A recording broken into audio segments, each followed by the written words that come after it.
അപ്പൊ തുടങ്ങല്ലേ? അപ്പൊ പോവാലേ? ഓക്കേ. ഓണത്തിന് ഹിജാബ് ധരിച്ച് പെൺകുട്ടികൾ ഡാൻസ് കളിച്ചതിന്റെ കാരണം ഞാനാണെന്ന് വിചാരിക്കുന്നവരുണ്ടെങ്കിലേ തെറ്റി. ഹറാമായിട്ടൊരു കാര്യത്തെ ഹലാലാക്കി തീർക്കാൻ വേണ്ടി തുനിഞ്ഞിറങ്ങിയതാ ഈ കൂട്ടറില്ലേ, ഇവരാണ് കാരണം. എടാ രാജേഷ്, എന്തുവായി കാണുന്നതൊക്കെ? അതിനൊക്കെ നമ്മൾ ഇക്കാക്കാനെ കണ്ടുപിടിക്കും.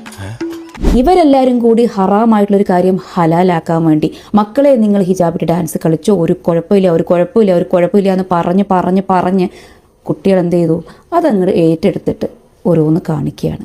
മഞ്ഞപ്പിത്തം പിടിപെട്ടവന് എല്ലാം മഞ്ഞയായിട്ടേ തോന്നും. അവരെയും കുറ്റം പറഞ്ഞിട്ട് കാര്യമില്ല. എൻ്റെ പൊന്നു മക്കളെ, സഹോദരന്മാരെ, മനുഷ്യരെ വഴിതെറ്റിക്കാനാണ് ഷെയ്ത്താനുള്ളത്.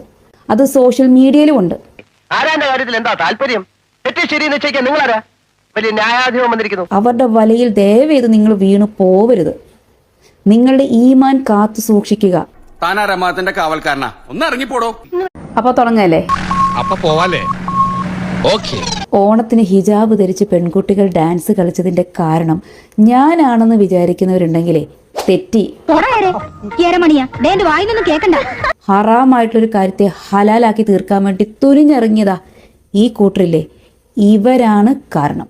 എടാ രാജേഷ്, എന്തുവായി കാണുന്നതൊക്കെ? അതിനൊക്കെ നമ്മൾ ഇക്കാക്കാനെ കണ്ടുപിടിക്കും.